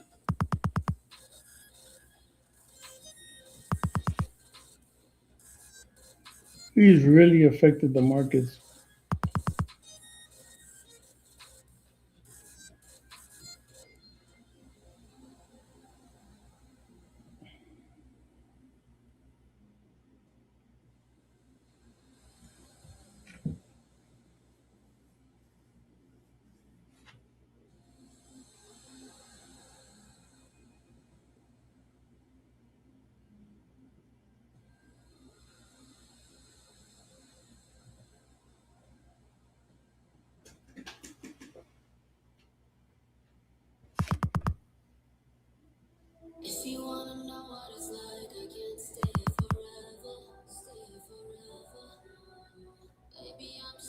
That short would have been amazing all the way down.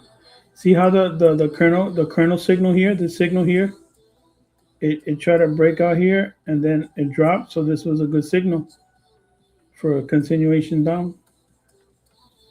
And also the 9 count of the yellow candle here, the TD9, which is also like some bit of a exhaustion.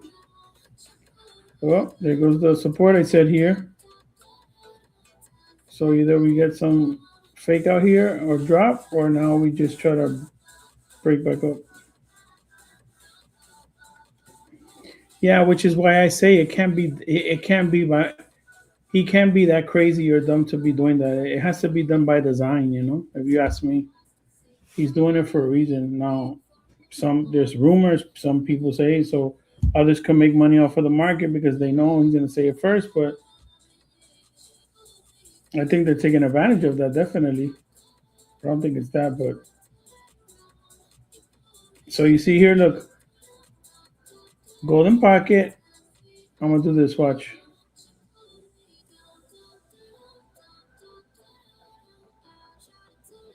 One VWAP, right? That's one. Golden pocket. Two. Trend line. Three. That's confluence. That there's gonna be support there. What did it do? Right in here. And look at that. See that? One thing telling you a, a VWAP here and a confluence line right there. See confluence? And three and a trend line. So you got three things telling you that most likely this isn't three things telling you support, and that's exactly what it did. So that's how you want to trade. You want to trade with areas where you have a higher probability. So if you were short, this is where you would be taking your profits. If you were waiting for a long, this is where you were most likely putting your order to see if you get this move right back up again, or as much as you can out of it. Oil could be coiling. Definitely, it is. It's like but it's still look what it's doing. It's still creating like higher highs. You see that? It's actually a big wedge. Higher highs and lower lows. This doesn't have an equal low, and then there's a lower low. So it's like wedging. So what can happen is it can keep cutting in tight, and either break out. There it is. Look at how good that trade would have been, guys, right there at the golden pocket trend line and the VWAP, telling you the same thing. Look at that.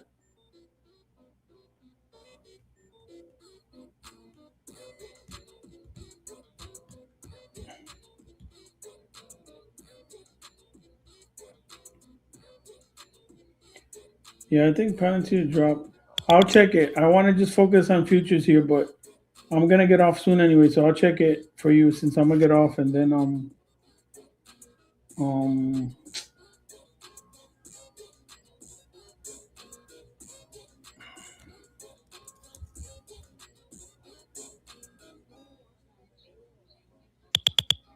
oh wow, look at that.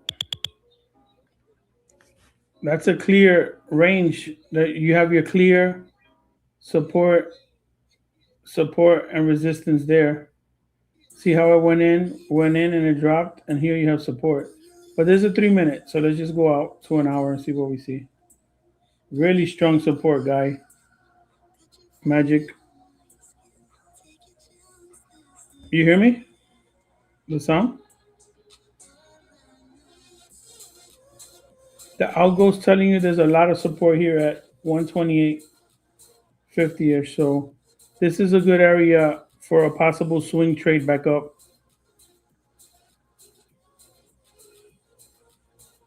This might be a possible swing trade back up, even though we're on a downtrend. But look at that. Is that any more clear than that? We have a supply zone above, demand, a lot of demand. When you see them like that, like some lighter, some darker, because it keeps finding support there behind back. So it kept finding support, so it keeps plotting on top. So this is nice support. You know what? This might be a play for me tomorrow to do a cash secure put on it. I'll probably do a CSP on this. I'll probably do a cash secure put to see if this maybe can get a reversal up, and then I can bag that. I'm glad I checked it out. Is that clear, Magic? You okay with that? I mean, I don't have to say much. This is pretty clear.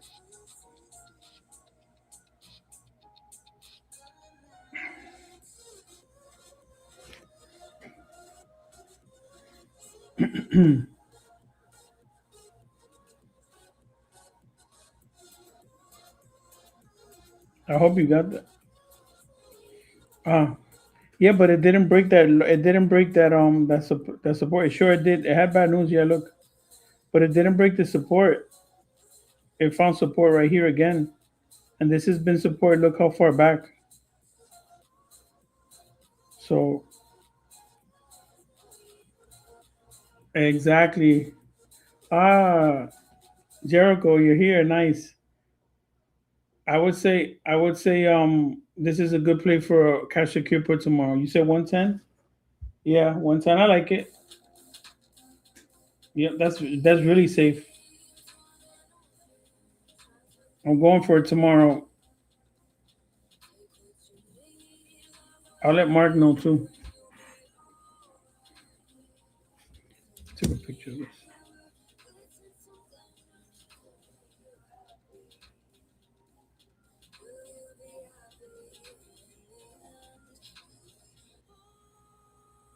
I could put that in the swing channel too.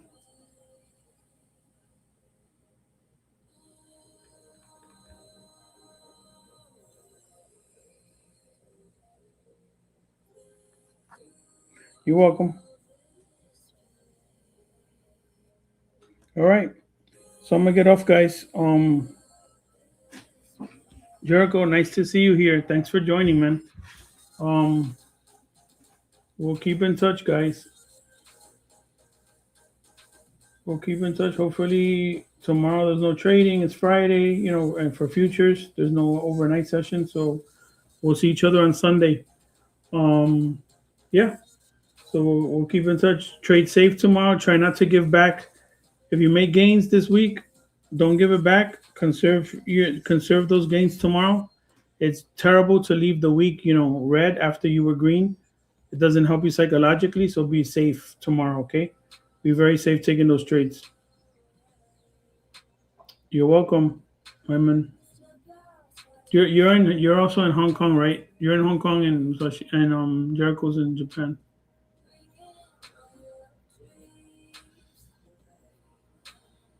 Oh, you're in the UK. Nice. All right. Cool.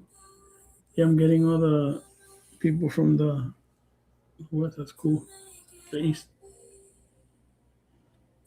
All right. Good night, guys.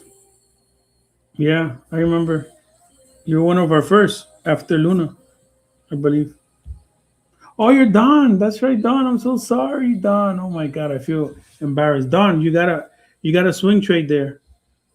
I don't know. I don't know about you, but Palantir looks good for a swing there. What do you think? Good night, Don. I'm sorry. I'm glad you were on. All right. So we'll keep in touch. We'll see each other in the. I'm gonna post that in the swing channel and on the options channel as well. So we'll see each other in the Discord. Take care, everybody. Good night.